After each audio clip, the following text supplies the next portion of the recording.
24 of our 25 stops are going to be at Dairy Queen. So, well, you know, sure afterwards, after I've had 24 belt busters, I may not be able to fit it. I may not be able to fit into my jeans.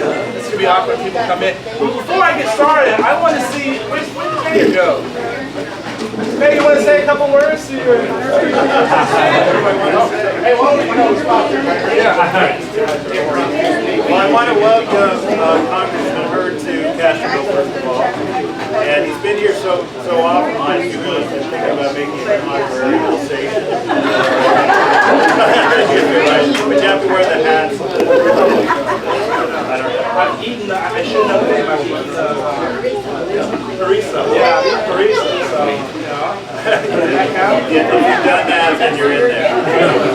Sign the proclamation. But I want to thank Will Hurd for being here today. Thank Dairy Queen for hosting him. And I hope you have a lot of difficult questions for Congressman Hurd, because I know he has all the answers. So ask them.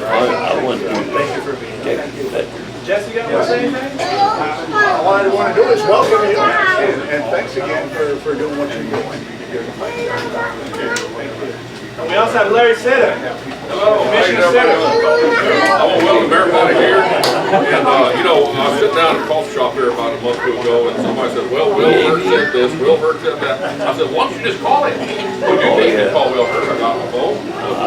I've got their paperwork on Your phone is. What you got, Commissioner Sitter? He was in Washington, D.C.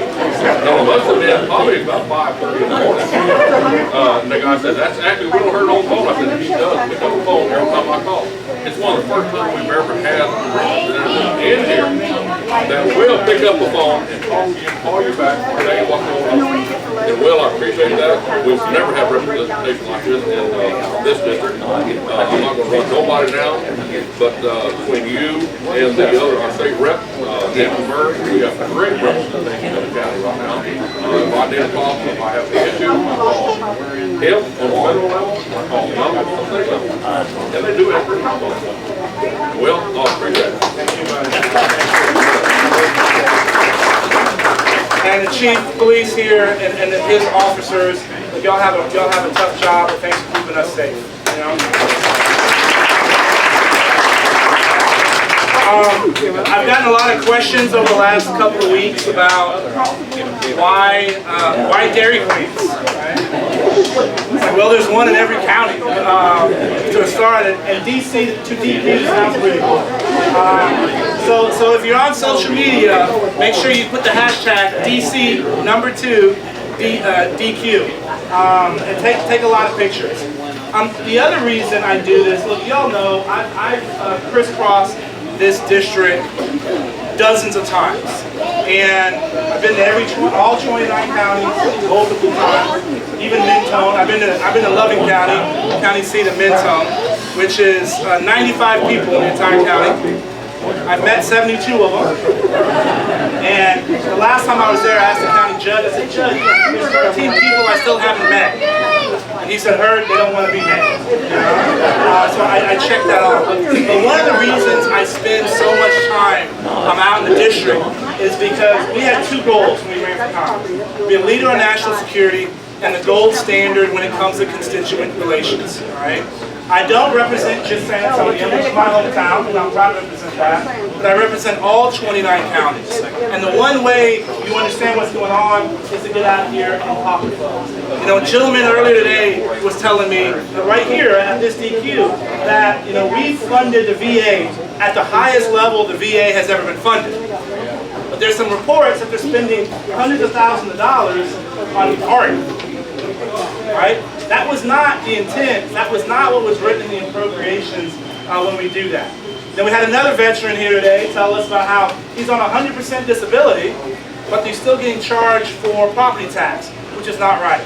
Right? And so we hear these issues, we hear these stories, and we do that, and we're here to fix it for that individual. But if one person's having that problem, then thousands of people are having that problem. And so we work to fix this, and I couldn't do this without a great team. And we brought most of the team here today.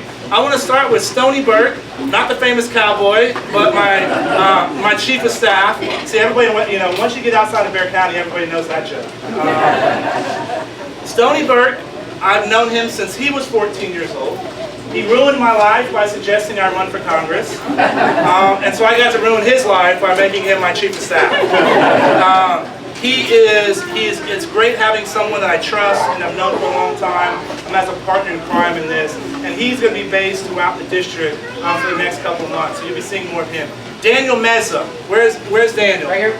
Daniel over here. Daniel Meza is my district director. He worked for Senator Cornyn for 12 years. Is that right, Daniel? Yes, sir. And then he got an upgrade. No, I'm joking. I say that joke when Senator Cornyn's around too.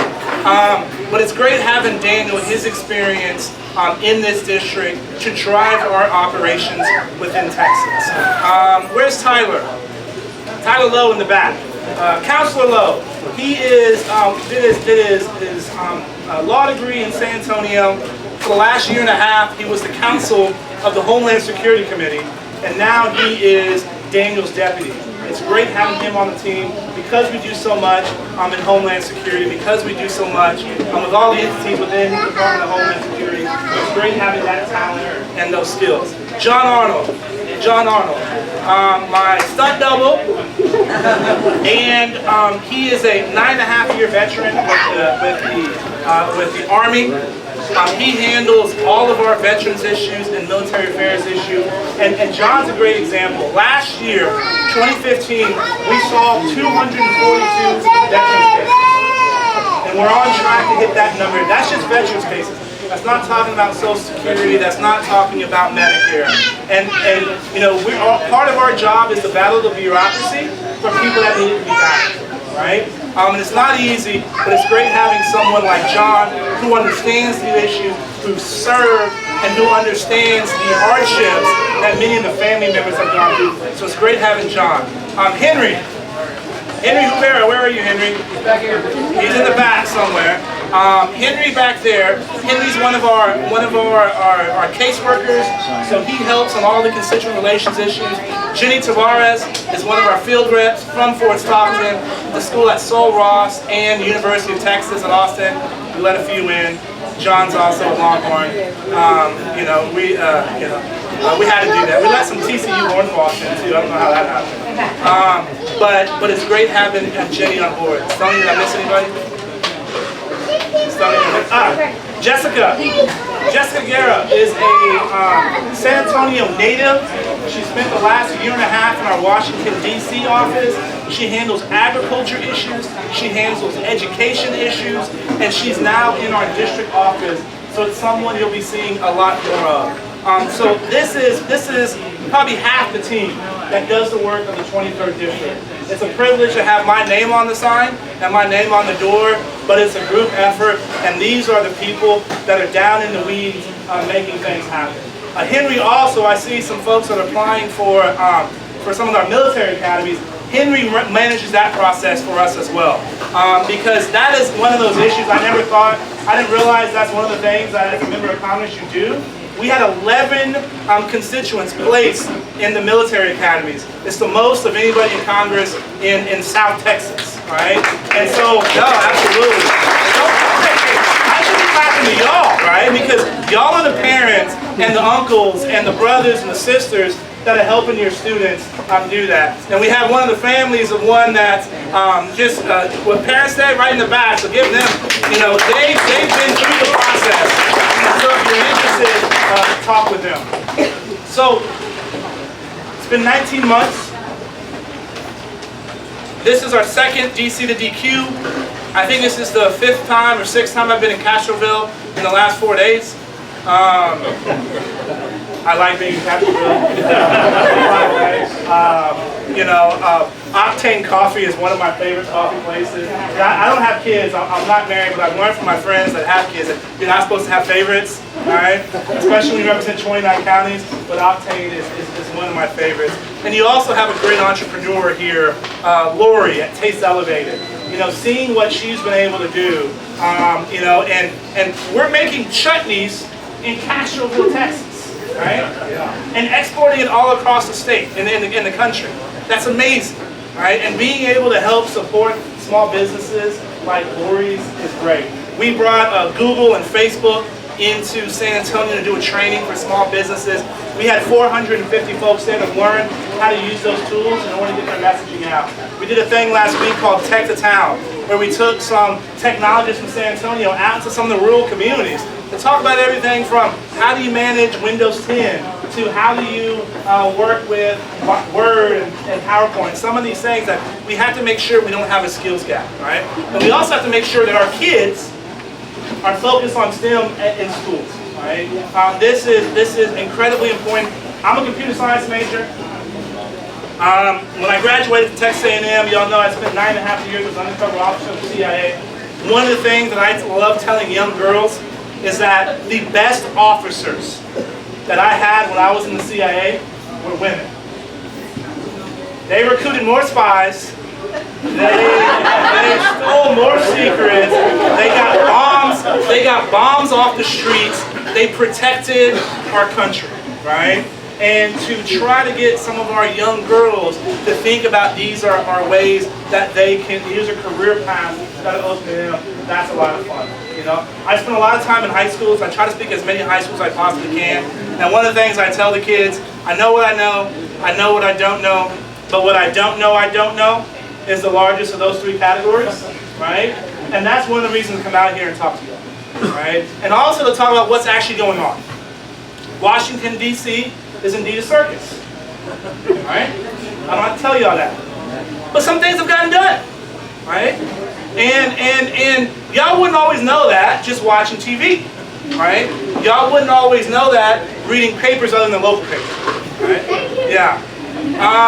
And so part of that is to know what is happening up in Washington that we're fighting for y'all. There are still some things that are frustrating, right? The whole reason I ran for Congress is because when I was in the CIA, I collected intelligence, but I also had to brief members of Congress. And I was pretty shocked by the caliber of our elected officials. And my mama said, you're either part of the problem, part of the solution. So I left Kabul, Afghanistan, and moved to Helotes, Texas, and ran for Congress. I grew up in Leon Valley, and my joke always is, there's two places when I was growing up in Leon Valley I never thought I'd live, Afghanistan and Helotes, right? And so, you know, I lost. I had the opportunity to be part of a business, help start a cybersecurity company. You know, when people start businesses, they shouldn't have to worry about the tax code at the first thing they do. They should be worrying about how do they build a better widget, how do they hire good people, how do they make sure that their service is the best they can do. We got to make sure government stays out of the way so that our businesses can grow and flourish. And being in a position to do something about that is pretty fantastic. Right? But again, there's frustrations. It's 2016, and when one of our soldiers, sailors, airmen, and Marines get out of the military, they're told to print out their electronic health record and walk it to the VA. All right? We should be able to do that with a budget. That doesn't make sense. All right? Well, in 2011, Department of Defense and the Veterans Affairs Department said, hey, we should make these two work. 5 years later, $500 billion. That's with the T. They threw up their hands and said, it's too hard to do. We should go separate ways. Excuse me? All right? So we were in a hearing on this topic, and I said, I want a list of everybody who was involved in this project. Companies and individuals. Because once we get that list, we're going to compare it to everybody who's involved in the project right now and see there shouldn't be overlap. Because imagine if in y'all's business you had a cost overrun in the millions or time overrun in months or years, you'd get fired. The first hearing I ever participated in Congress was with the GAO, the Government Accountability Office. They were doing a high-risk report. The high-risk report is any project of $1 billion or higher that's not on schedule or there's a cost of it. First problem, $1 billion, that seems pretty high as a standard, right? But it's like, okay, let's get into the question. And since I'm the junior guy, I'm the second to last person to ask questions. And it came to me and I said, sir, how long, and this was the head of GAO. I said, sir, how long have you been with GAO? He said, 40 years. And I said, in your 40-year history with the GAO, have you ever heard of someone in the federal government getting fired for a cost overrun or a time overrun? And the gentleman stroked his beard for about 13, 14 seconds, and he says, Congressman Hurd, I can't recall, but I'm sure somebody was put in hot water. I wish that was a joke, right? But what's even more egregious, when I leave the hearing, I had my colleagues, Republicans and Democrats, pat me on the back like, Hurd, great question, man, great question. And my response was, why am I the first dude to ever ask if somebody got fired in the federal government for a cost overrun time over?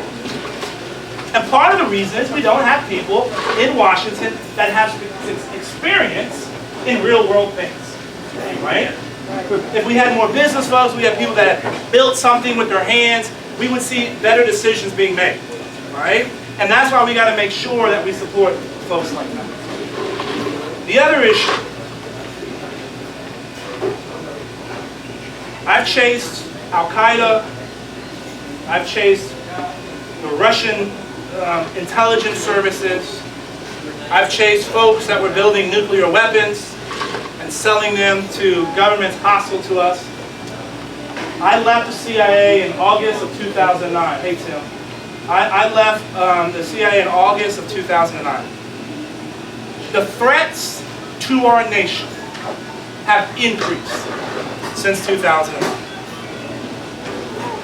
The 6 years prior to this Congress, the funding to the military was decreasing.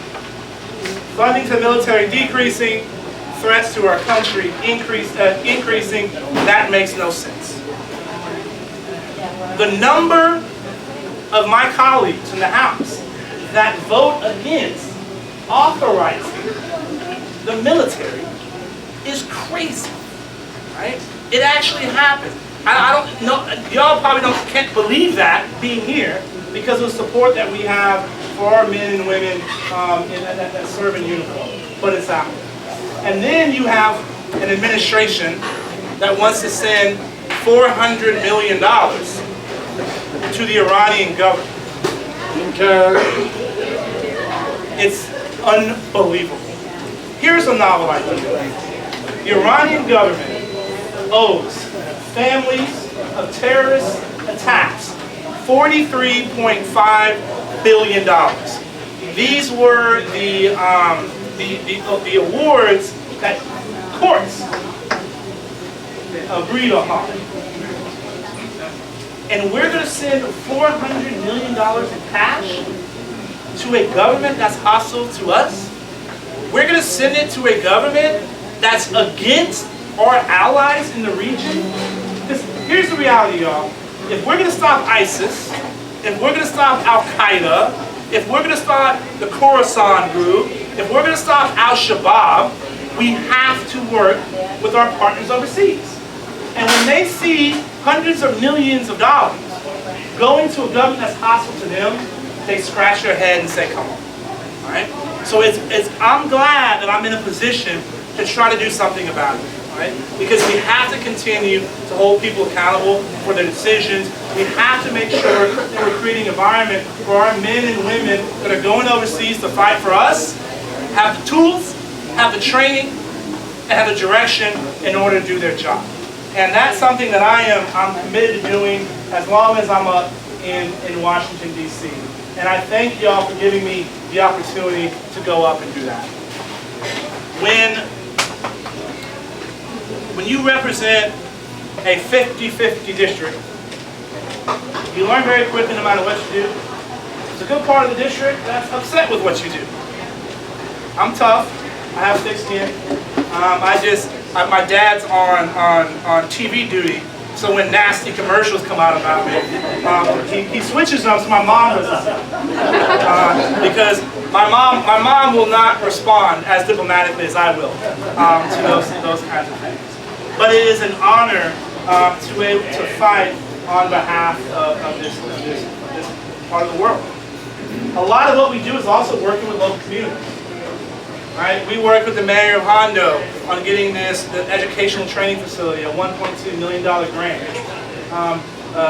Road 173 and 132, Down in Devine, there were some issues. We were able to work with TxDOT to sort some of those out. We even going to have a stoplight come in right outside of town in a couple of months, right? And so to be able to do those kinds of things on behalf of communities is awesome, right? But we also need to know if y'all having problems, let us know, right? That's why we're here. And if one person's having a problem, thousands of people are having a problem. We can solve it for one person, then we figure out how to solve it for everyone. So it really is an honor. I'm going to stop there and open it up to some questions. And again, I'm taking pearls of wisdom as well. I've already got some this morning, and thank y'all for that. Who's first? Yes, ma'am. So what are we doing to fight ISIS here in our homeland? Sure. The question is, what do we do to fight ISIS here in our homeland?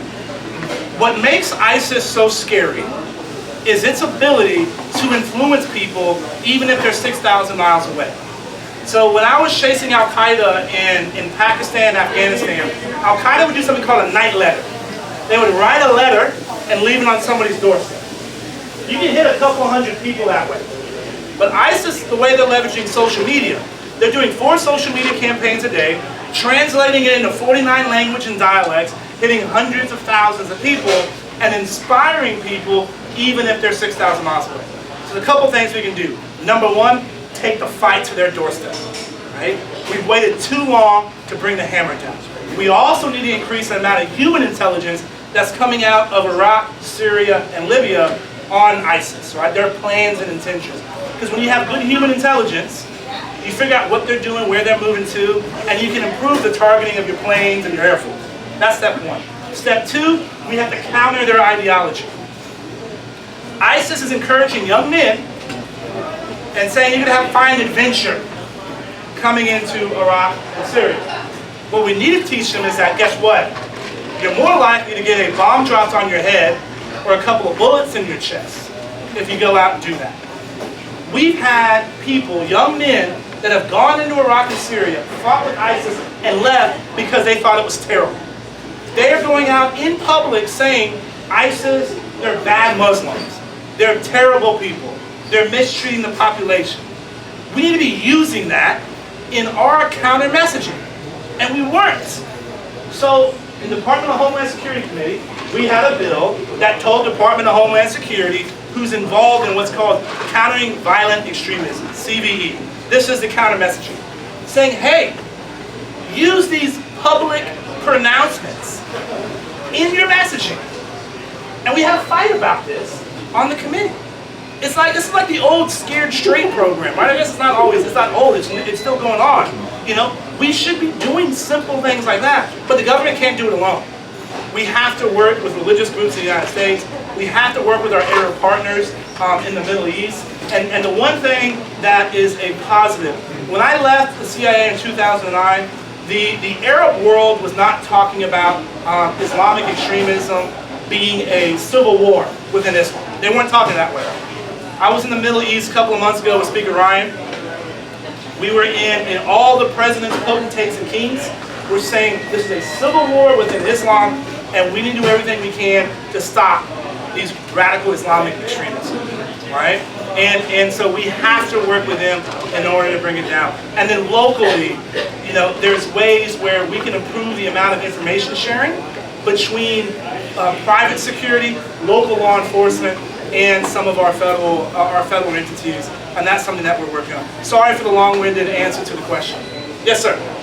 It would appear to me that the bigger problem, bigger than ISIS over there, are the Muslims that are in this country and are being brought into this country in additional numbers that are supposed to be brought into this country that have a birth rate of 14. For ours, remember, nearly 2.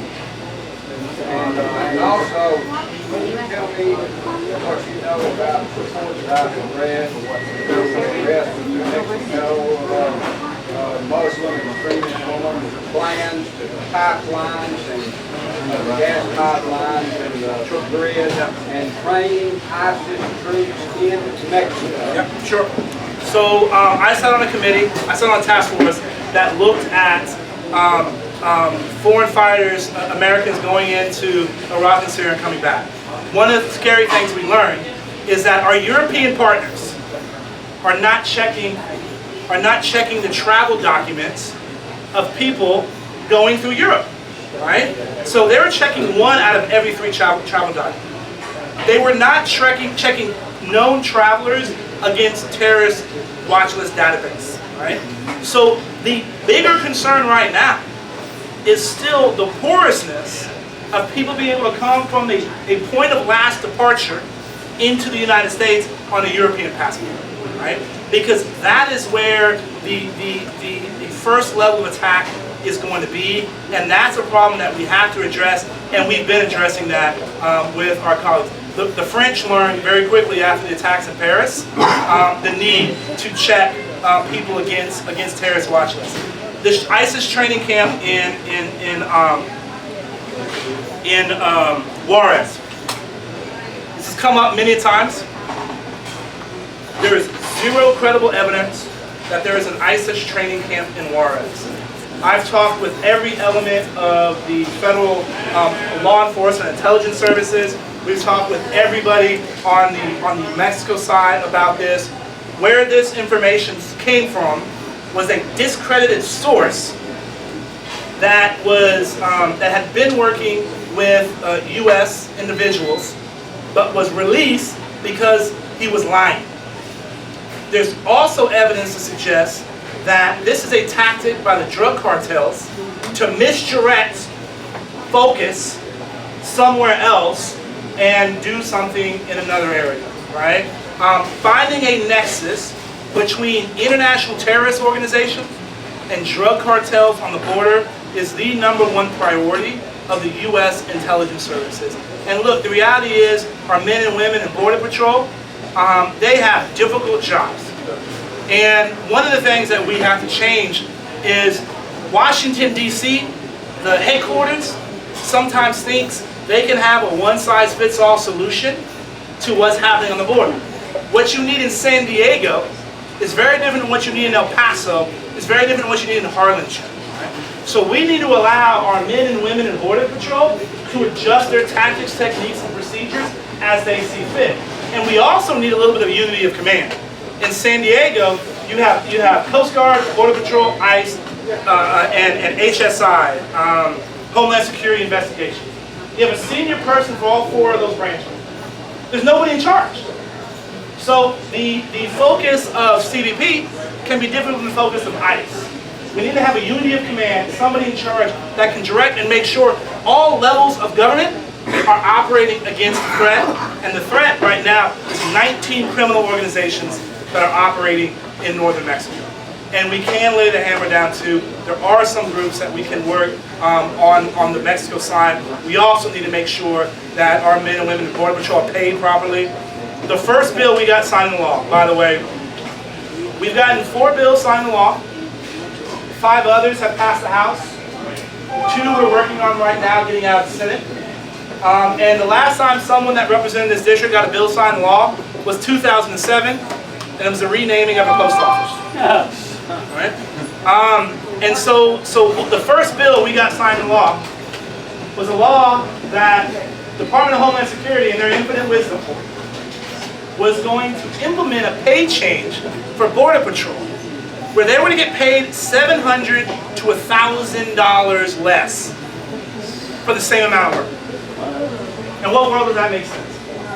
So we were able to pass a piece of legislation that stopped that implementation and to make sure the men and women in Border Patrol got paid for the work they're supposed to be doing, right?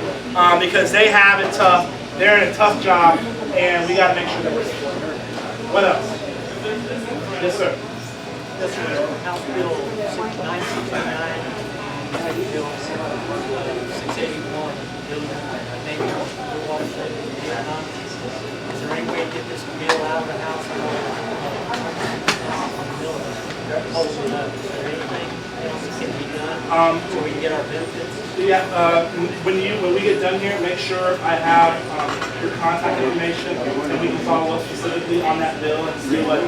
There's so many bills, I don't know all of them, but this is one you know, if it has something to deal with benefits for our men and women, we'll look into it, but make sure we have your contact information. We'll follow up with it and see where it is. Yes, sir. Yeah, so that's fine.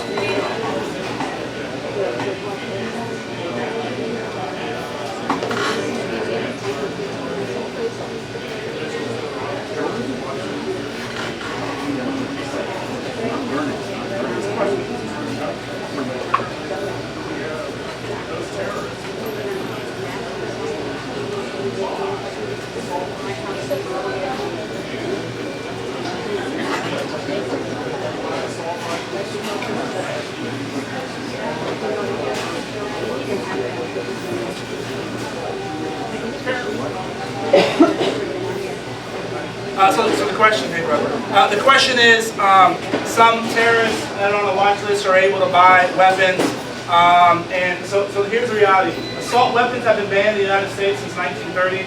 Assault weapon is something that's fully automatic, and if you're on a terrorist watch list and you go to buy a weapon, that gets reviewed by the FBI today already. And here's why.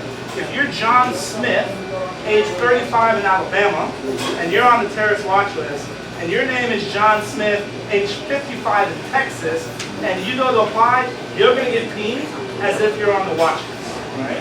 The way information names get put on the watch list is done is a classified prospect. Nobody believes terrorists should be allowed to purchase weapons. Terrorists have not, you know, all the attacks that we've seen has not been by somebody that has been on a watch list. And the FBI is reviewing this, and the FBI has been asked on a number of occasions, do they need that authority expanded? And they've said no. They all use the same weapon. Well, again, well, it was an AK-47. Yeah. You know, when it comes to stopping the threat of the lone wolf here in the United States, like I said earlier, banning guns nor banning Muslims are going to solve either one of those problems, right? It's a hard issue, and there's a mental health issues that have to be addressed. In this Congress, we've addressed mental health at a level that hasn't been addressed in 2 decades. We're also making sure we're doing things to allow the right kind of medicines and work for our veterans to get help with PTSD. 22 veterans are killing themselves a day because when they have PTSD, and so this is a mental health issue is part of it. But we also have to improve the amount of information sharing on the ground, because none of the proposals that have been suggested in Washington around this issue would have stopped any of the recent attacks. Right? Well, and that's what I just suggested. Right? That's what I just suggested. So here's the reality, and I said this earlier, and I'll close with this, and if y'all have individual questions, please come to us, and we'd love to talk to them before we have to get on the road and kick down Highway 90.